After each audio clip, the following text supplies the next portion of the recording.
당신은 지옥 갑니다. 천국 문 앞에서 제가 들은 말이에요. 37년간 새벽 기도 빠지지 않았던 제가요. 찬양대장 15년 했던 제가요. 안수집사인 제가요.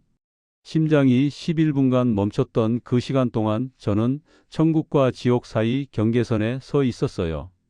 그리고 그곳에서 목격했거든요.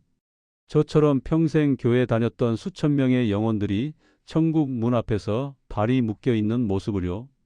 하나님께서 절대로 용납하지 않으시는 7가지 죄 때문이었어요. 그 죄를 지은 영혼들은 아무리 오래 교회를 다녀도, 아무리 많이 봉사해도, 아무리 헌금을 많이 해도 천국 문이 영원히 닫혀 있었어요. 더 무서운 건 제가 그 7가지 죄를 모두 짓고 있었다는 거예요. 37년 동안 한 번도 의심하지 않았어요. 당연히 천국 갈 거라고 믿었거든요. 근데 아니더라고요. 제가 섬긴 건 하나님이 아니라 사람들의 시선이었어요. 제가 드린 예배는 형식이었고 제가 흘린 눈물은 쇼였어요. 하나님은 다 보고 계셨어요. 제 마음 깊은 곳까지요. 그 순간 온몸이 얼어붙었어요. 나도 저 지옥으로 가는 건가? 영원히 어둠 속에 갇히는 건가?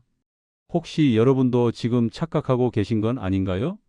교회만 오래 다니면 천국 간다고요? 직분 있으니까 안전하다고요? 헌금 많이 드리니까 괜찮다고요? 아니에요. 제가 직접 봤어요.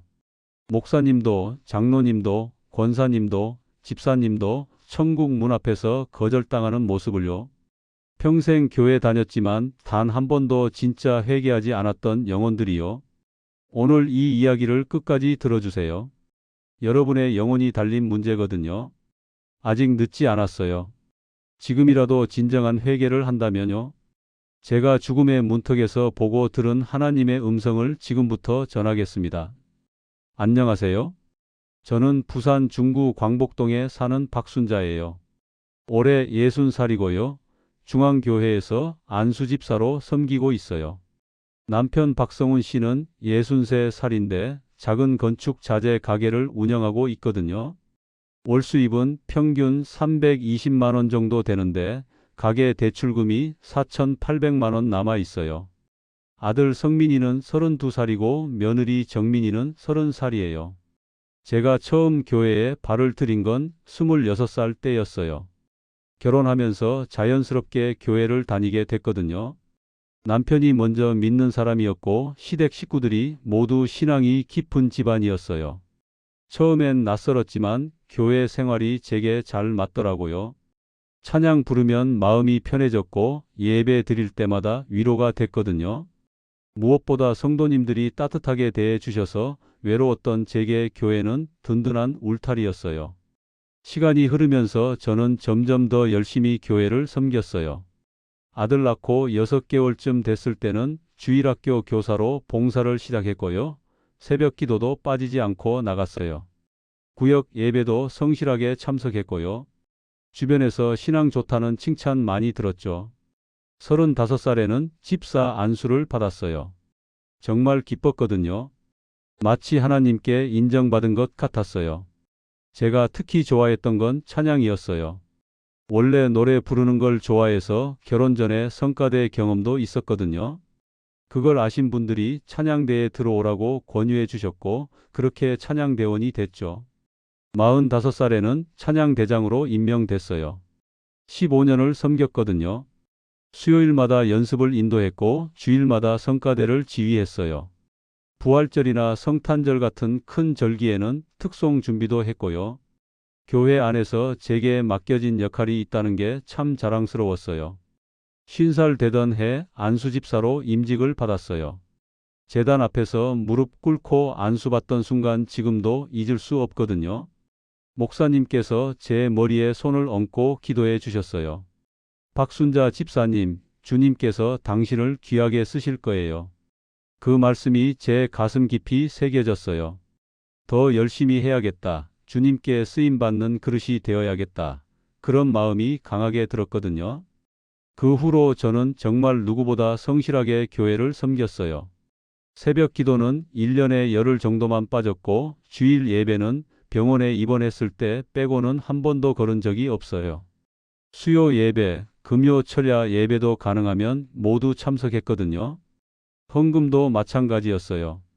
11조는 물론이고 감사 헌금도 자주 드렸어요.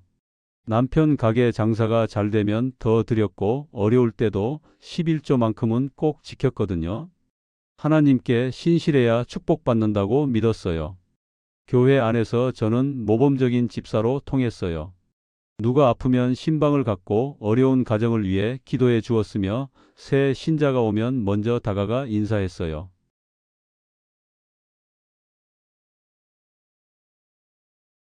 청소나 식사 준비 같은 굳은 일도 마다하지 않았고요. 그렇게 37년을 살았어요. 저 스스로도 쌓아온 신앙 경력이 자랑스러웠거든요. 새로 오신 전도사님이나 젊은 집사님들에게 조언을 건네기도 했어요. 나름 선배라는 자부심이 있었어요. 근데 지금 돌이켜보면 그때 제가 많이 착각하고 있었더라고요. 교회를 오래 다니는 것과 진짜 신앙이 있는 건 전혀 다른 문제였거든요. 봉사를 많이 하는 것과 하나님을 진심으로 사랑하는 것도 별개였어요. 저는 사람들의 시선을 많이 의식했어요. 예배 때 어떻게 보일까? 찬양 인도할 때 제 목소리가 어떻게 들릴까? 다른 집사님들이 저를 어떻게 생각할까? 그런 게 중요했거든요. 집에서는 달랐어요. 교회에서는 온화하고 친절했지만 집에 오면 남편에게 짜증을 내기도 했거든요. 아들 부부에게도 섭섭한 소리를 자주 했고요. 특히 며느리 정민이가 교회를 안 나온다고 속으로 못마땅하게 여기곤 했어요. 기도도 그랬어요. 새벽 기도에 나가긴 했지만 습관이었거든요. 안 나가면 누가 뭐라고 할까 싶어서 억지로라도 나간 적이 많았어요. 정작 기도 시간에 무슨 기도를 했는지 집에 오면 기억도 잘 안 났고요. 성경도 매일 읽기는 했지만 그냥 읽는 행위 자체가 목적이었어요. 말씀이 제 삶에 어떤 의미인지 하나님께서 제게 무엇을 말씀하시는지 깊이 묵상하지 않았거든요. 성경 일독이 목표였지 말씀대로 사는 건 별로 중요하게 여기지 않았어요. 그렇게 37년을 살았어요. 열심히 한다고는 생각했지만 사실은 형식만 있는 신앙이었거든요. 하나님을 섬긴다고 했지만 정작 저는 저 자신을 섬기고 있었어요. 주님의 영광을 위한다고 말했지만 결국 제 명예를 위해 살았던 거죠. 근데 그땐 몰랐어요. 제가 얼마나 위험한 자리에 있었는지를요. 작년 겨울 12월 15일 그 무서운 아침이 찾아왔어요. 그날 아침도 여느 때와 다르지 않았어요. 새벽 5시 알람이 울려서 일어나 세수하고 새벽 기도회로 향했어요. 바람이 매서웠지만 저는 10년 넘게 겨울에도 새벽 기도를 걸은 적이 없었기에 그날도 당연히 나갔거든요. 교회까지는 걸어서 약 15분이 걸려요. 찬바람을 맞으며 걸어가는데 머리가 조금 무겁더라고요. 전날 늦게까지 찬양대 악보를 정리하느라 피곤했나 보다 싶었어요. 새벽 예배는 늘 하던 대로 진행됐어요. 찬송하고 기도하고 말씀을 들었거든요. 그날 본문은 지금도 기억나요. 히브리서 3장 7절부터 8절이었어요. 성령이 이르신 바와 같이 오늘 너희가 그의 음성을 듣거든 노하심을 격동하여 마음을 완고하게 하지 말라. 목사님께서는 하나님의 음성을 들었을 때 순종하지 않으면 위험하다고 회개할 것이 있다면 미루지 말라고 강조하셨어요. 당시엔 그 말씀이 제게 하시는 경고인 줄 몰랐거든요. 예배를 마치고 집으로 돌아오니 6시 30분이었어요. 남편은 아직 주무시고 계셨고 저는 부엌에서 아침을 준비했어요. 밥을 하고 국을 끓이고 반찬을 꺼내 상을 차렸죠. 근데 설거지를 하던 순간 갑자기 머리 뒤가 터질 듯 아팠어요. 지금까지 한 번도 느껴본 적 없는 통증이었거든요. 숨이 막히고 눈앞이 하얘지면서 온몸에 힘이 빠졌어요. 손에 들던 그릇이 바닥에 떨어져 요란하게 부서졌지만 저는 그 소리도 명확히 들리지 않았거든요. 무릎이 꺾이면서 그대로 쓰러졌어요. 정신은 또렷했지만 몸이 전혀 움직이지 않았어요. 남편을 부르려 했지만 목소리가 나오지 않았고 입이 말을 듣지 않았어요. 신음만 간신히 새어 나왔거든요. 이게 뭐지? 왜 이러는 거지? 공포가 밀려왔어요. 정신이 멀쩡한데 몸이 마비된 느낌이 너무 무서웠거든요. 얼마 지나지 않아 그릇 깨지는 소리를 듣고 남편이 뛰어왔어요. 저를 보자마자 소리쳤죠. 여보, 정신 차려. 어디 아파? 근데 저는 눈만 간신히 움직일 수 있을 뿐이었어요. 남편이 제 몸을 흔들었지만 반응할 수 없었거든요. 곧바로 119에 신고했어요. 그 다음은 순식간이었어요. 구급차가 도착했고 응급구조사들이 저를 들것에 실었어요. 사이렌 소리가 요란하게 울렸거든요. 구급차에서 응급처치를 받았지만 제 상태는 계속 나빠졌어요. 의식이 흐려지기 시작했고 눈꺼풀이 너무 무거워 뜰 수가 없었어요. 숨도 점점 가빠졌고요. 심장이 빠르게 뛰다가 갑자기 느려지기를 반복했어요. 병원에 도착했을 때는 이미 반쯤 의식을 잃은 상태였어요. 응급실로 들어가자 의료진들이 분주하게 저를 둘러쌌어요. 누군가 제 눈에 손전등을 비추고 또 누군가는 맥박을 재고 있었거든요. 그리고 그 순간 심장이 멈췄어요. 심전도 모니터에서 길게 이어지는 B- 소리가 울렸어요. 의사가 급하게 지시했고 간호사들이 곧바로 심폐소생술을 시작했거든요. 가슴을 강하게 누르는 압박이 이어졌어요. 한 번, 두 번, 세 번. 제세동기가 붙었고 전기 충격에 제 몸이 튀어올랐어요. 근데 심장은 다시 뛰지 않았어요. 또다시 압박, 또 충격. 의료진들의 목소리는 점점 다급해졌거든요. 11분이 지났어요. 의사의 표정이 어두워졌고 간호사들도 지쳐 보였어요. 의사는 결국 고개를 저었어요.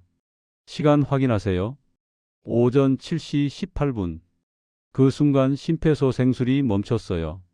남편이 안으로 들어와 제 차가운 손을 붙잡고 울었고 의사는 그의 어깨를 가만히 토닥이며 조의를 표했거든요. 근데 이상한 일이 벌어졌어요. 분명 저는 의식이 없었는데 모든 걸 보고 있었거든요. 침대 위에 누워있는 제 몸, 창백한 얼굴, 의료진들의 필사적인 움직임. 저는 천장 근처에서 그 장면을 내려다보고 있었어요. 복도에서는 남편이 무릎 꿇고 울부짖으며 기도하고 있었고 아들 성민이도 달려와 눈물을 흘리고 있었거든요. 하지만 제 영혼은 그 자리에 있었어요. 육체는 죽었지만 제 영혼은 살아 있었거든요. 그리고 무언가가 저를 끌어당기기 시작했어요. 병원도 벽도 세상도 사라졌어요. 저는 어두운 터널을 빠르게 지나가고 있었고 멀리서 빛이 보이기 시작했거든요. 터널을 빠져나오자 완전히 다른 세상이 펼쳐졌어요. 제가 서 있는 곳은 어둠과 빛 사이 어딘가의 경계였어요. 앞에는 눈부신 빛이 있었고 뒤로는 끝없는 어둠이 펼쳐져 있었거든요. 발밑을 보니 희미한 선이 하나 있었고 저는 그 경계 위에 서 있었어요. 처음엔 혼자인 줄 알았는데 아니었어요. 주위를 천천히 둘러보니 수십 명, 아니 수백 명의 사람들이 그 자리에 서 있었거든요. 모두가 멍하니 앞에 빛을 바라보고 있었고 그들의 얼굴에는 두려움과 희망이 뒤섞여 있었어요. 앞쪽의 빛에서는 따뜻함과 평안이 느껴졌어요. 말로 설명하기 어려운 기쁨이 흘러나왔고 찬양 소리 같은 게 희미하게 들려왔거든요. 저는 본능적으로 저곳이 천국이구나 하고 느꼈어요. 그래서 조심스럽게 걸음을 옮기려 했죠. 근데 발이 멈췄어요. 보이지 않는 벽 같은 게 저를 막았거든요. 손을 뻗어도 더 이상 나아갈 수 없었어요. 이해할 수 없었어요. 저는 평생을 교회에서 살다시피 했고 37년 동안 신앙생활을 했는데 왜 저를 받아주지 않으시는 거지? 더 놀라운 일이 이어졌어요. 옆을 보니 낯익은 얼굴이 있었어요. 우리 교회 김명숙 권사님이었거든요. 몇 년 전 돌아가셨던 분이죠. 장례식 때 모두가 천국 가셨다고 말했던 그분이 지금 저와 함께 경계선에 서 있었어요. 그분도 이유를 알지 못한다는 듯 당황한 얼굴이었거든요. 주위를 천천히 둘러보니 익숙한 얼굴들이 하나둘 보이기 시작했어요. 예전에 함께 찬양대를 섬기던 분들, 구역장을 오래 맡아 헌신하시던 집사님, 그리고 늘 믿음의 본이 되셨던 장로님까지. 평생 하나님을 위해 살았다고 믿었던 분들이 모두 이 경계에 서 있었거든요. 왜 이분들이 천국 문 앞이 아니라 이 불안한 경계에 멈춰서 있는 걸까? 마음속에서 계속 질문이 올라왔죠. 그 순간 가슴이 스르르 식는 것처럼 서늘해졌어요. 혹시 나도 그런 건가? 나 역시 천국에 들어가지 못하게 된 건 아닐까? 그 생각이 스치자 심장이 단번에 얼어붙는 것 같았거든요. 그때 뒤편에서 끔찍한 소리가 들려왔어요. 비명, 통곡, 절규. 차마 설명할 수 없는 소리들이 어둠 속에서 울려 퍼졌거든요. 뒤를 돌아보니 수많은 영혼이 어둠 속에서 손을 뻗고 있었어요. 그곳은 지옥이었어요. 본 적은 없지만 본능적으로 알 수 있을 만큼 절망적인 소리였거든요. 저는 두려움에 다시 빛을 바라봤어요. 손을 뻗으며 간절히 외쳤죠. 주님, 제발 제발 저를 받아주세요. 저는 안수집사예요. 찬양대장을 15년이나 했어요. 새벽 기도도 거의 빠지지 않았어요. 근데 아무 응답이 없었어요. 그 침묵이 너무 두려웠거든요. 거절도 아니고 허락도 아닌 차갑고 무거운 침묵이었어요. 주위 영혼들도 마찬가지였어요.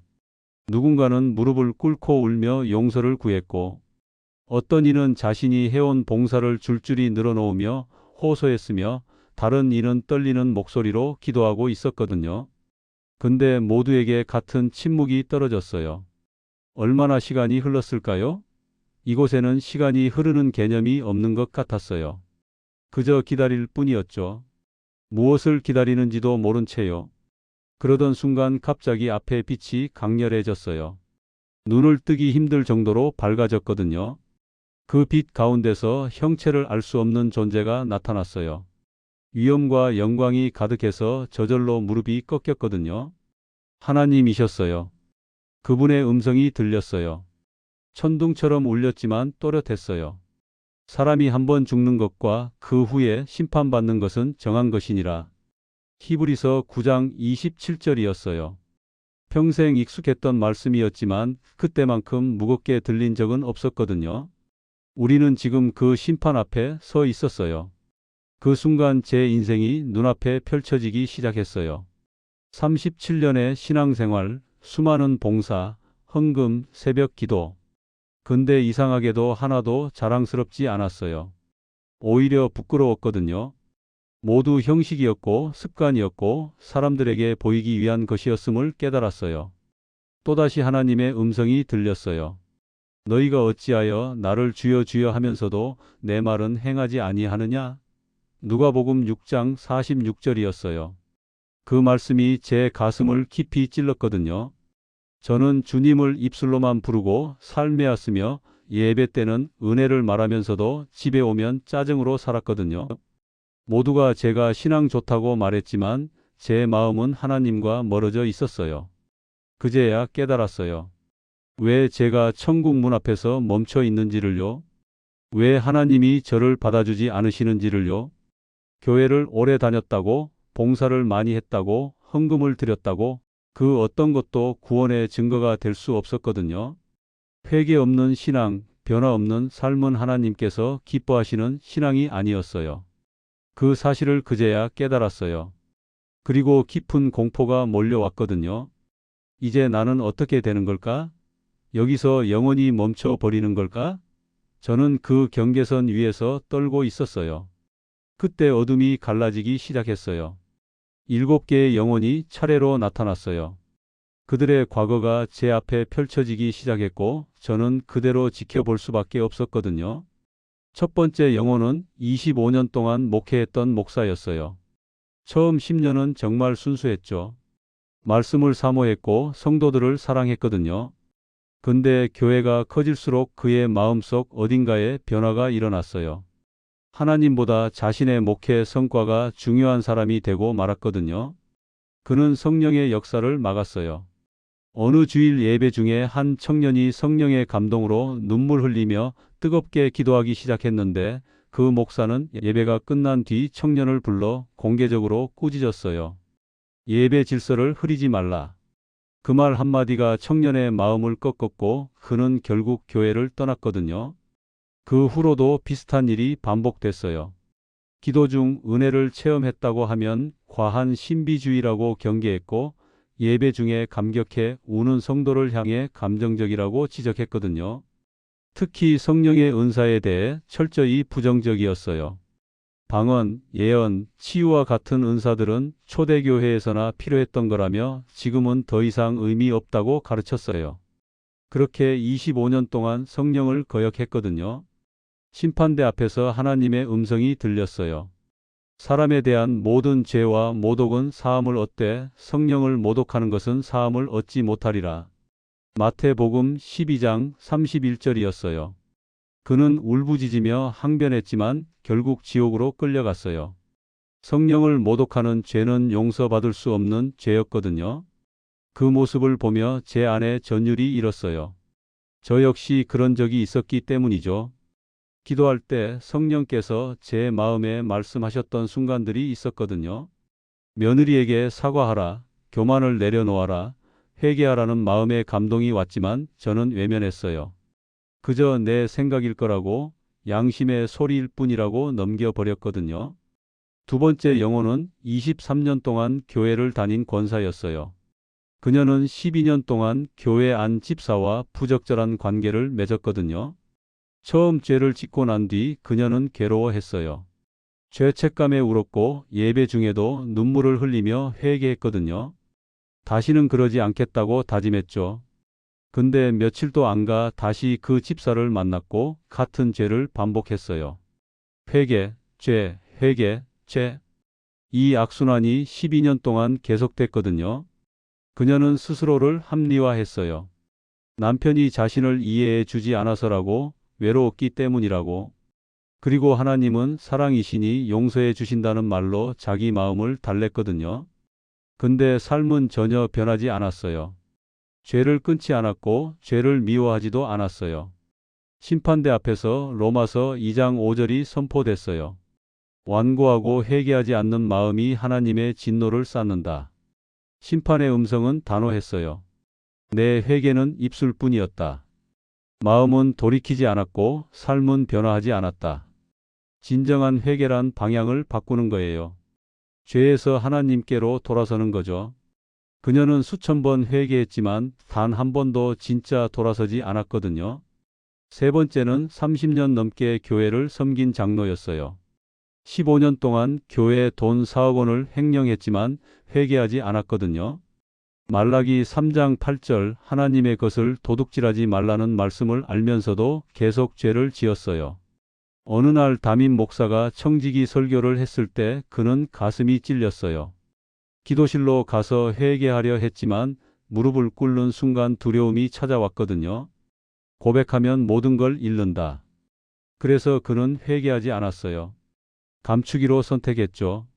심판대에서 히브리서 10장 26절부터 27절이 선포됐어요. 진리를 알면서 고의로 죄를 짓는 자에게 남는 건 오직 무서운 심판뿐. 그는 변명했어요. 갚으려고 했어요. 용서해 주세요. 근데 심판의 음성은 단 한 문장이었거든요. 너는 알면서 죄를 지었다. 네 번째는 청년부 리더였던 집사였어요.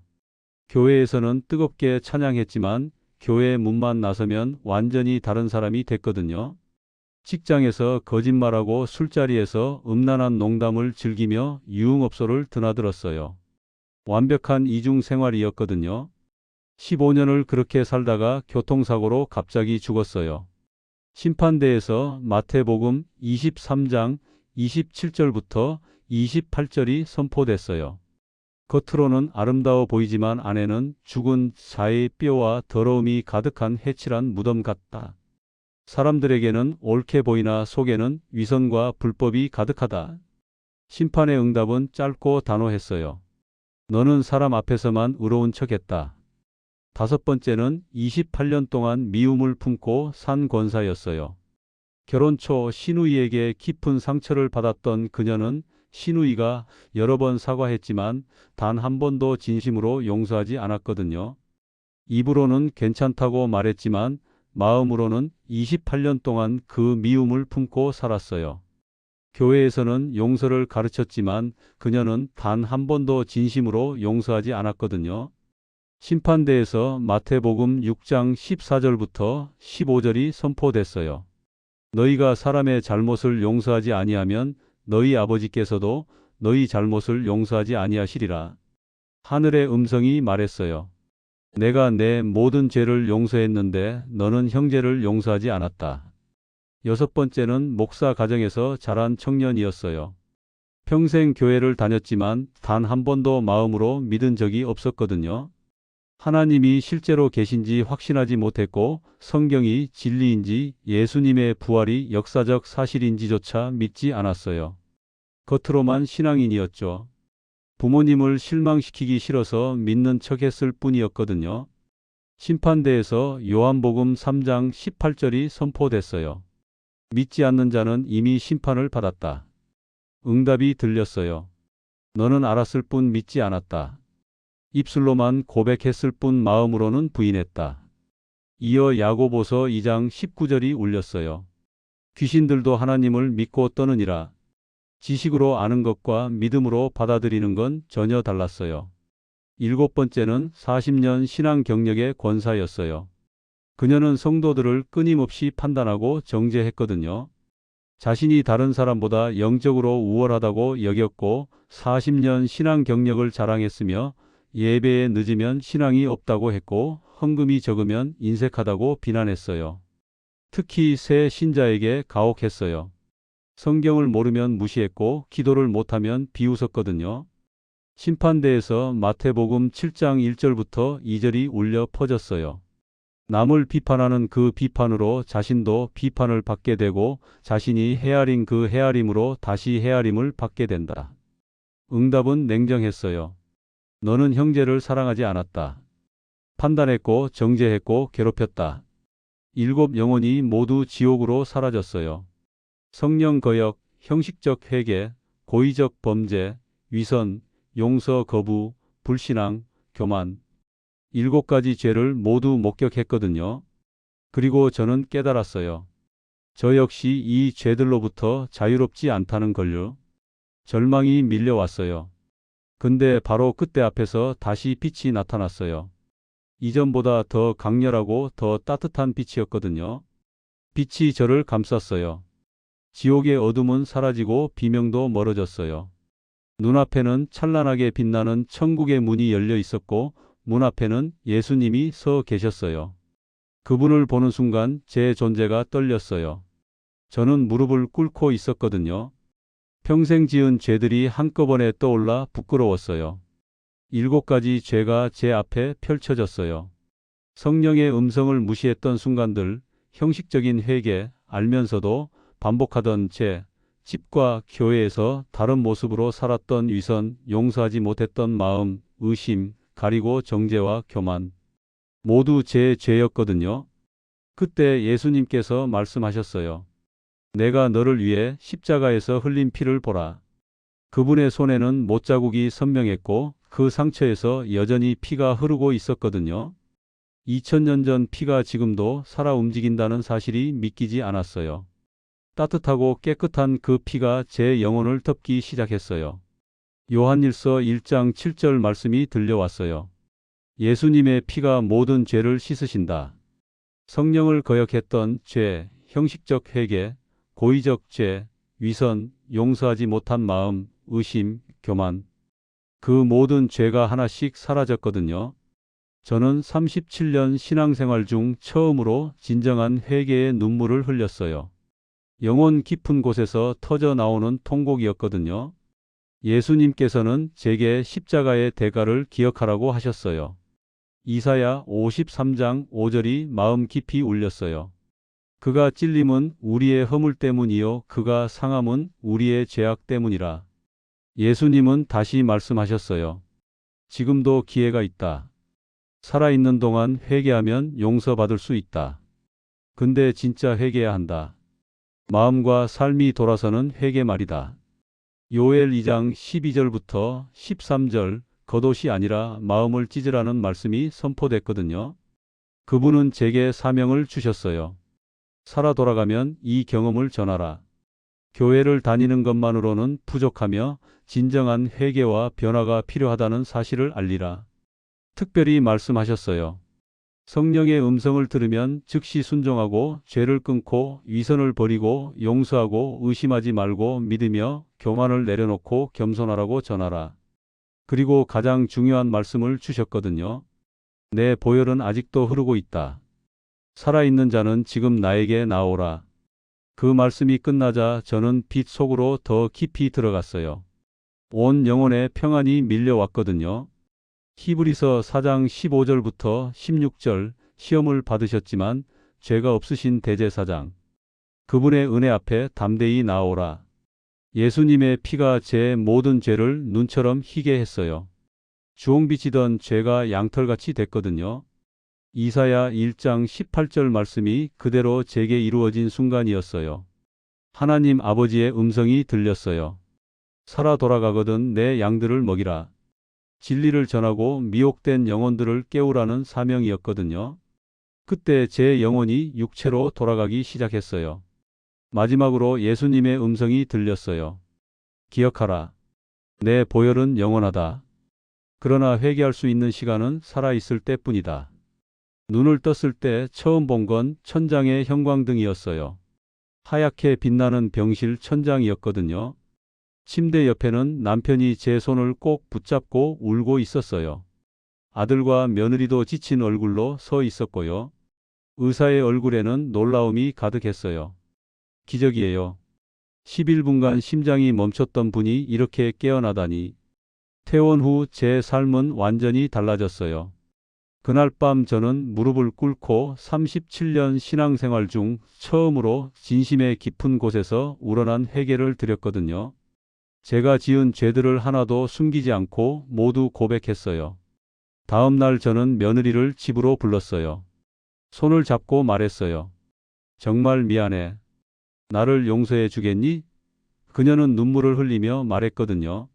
어머님, 저는 괜찮아요.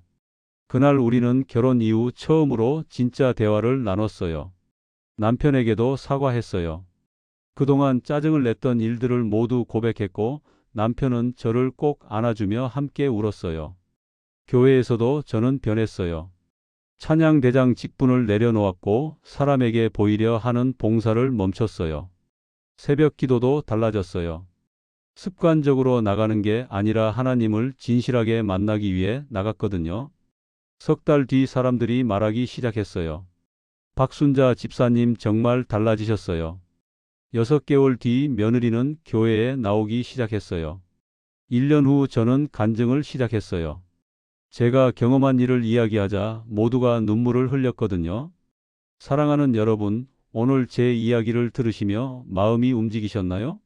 그렇다면 지금 이 자리에서 결단하세요. 3가지를 실천해 주세요. 첫째, 매일 아침 5분만 시간을 내어 진심으로 회개하세요. 형식적인 기도가 아니라 마음 깊은 곳에서 우러나는 회개를 드리세요. 둘째, 용서하지 못한 사람이 있다면 오늘 용서하세요. 전화를 걸든 문자를 보내든 마음으로라도 용서를 선택하세요. 셋째, 성령의 음성을 들으면 즉시 순종하세요. 미루지 마세요. 30일 챌린지를 드릴게요. 30일 동안 매일 아침 일어나자마자 무릎을 꿇고 5분만 기도하세요. 주님, 오늘 하루 제 삶을 주장해 주세요. 말씀대로 살게 해 주세요. 이 짧은 기도가 여러분의 삶을 바꿀 거예요. 지금 댓글에 아멘이라고 남겨주세요. 여러분이 계신 지역과 함께요. 그 한 줄의 믿음 고백이 누군가에게는 다시 숨 쉬게 하는 은혜가 되고 어떤 영혼에게는 하나님께 돌아갈 용기가 될 거예요. 지금도 멀리 여수에서, 미국 샌프란시스코에서, 그리고 부산의 작은 골목에서도 하나님을 바라보며 기도하는 이들이 있거든요. 우리는 서로를 알지 못하지만 성령 안에서 한 몸 된 자로 연결되어 있어요. 그리고 구독 버튼을 눌러주세요. 이 채널을 통해 더 많은 간증이 전해질 거예요. 죽음의 문턱에서 돌아온 이들의 이야기, 하나님의 놀라운 역사, 예수님의 보혈의 능력을 계속 나눌 거거든요. 여러분의 구독 하나가 누군가의 영혼을 구원하는 통로가 될 수 있어요. 이 귀한 간증을 가족과 이웃에게도 나눠주세요. 한 영혼이라도 더 주님께 돌아오게 하는 통로가 되어주세요. 마지막으로 여러분을 위해 기도할게요. 사랑하는 여러분, 하나님 아버지께서 여러분의 마음 문을 여시고 성령의 음성을 또렷하게 들으시게 하시길 기도해요. 형식적인 신앙에서 벗어나 진정한 회개로 나아가시길 간절히 소망해요. 예수님의 보혈이 여러분의 모든 죄를 씻으시고 새 사람으로 거듭나게 하시길 축복해요. 주님께서 여러분과 여러분의 가정에 풍성한 은혜를 부어주시길 기도해요. 아멘. 오늘도 귀한 시간 함께해 주셔서 감사해요. 다음 간증으로 다시 찾아뵐게요. 주님의 은혜가 여러분과 함께 하시길 기도드려요. 감사합니다.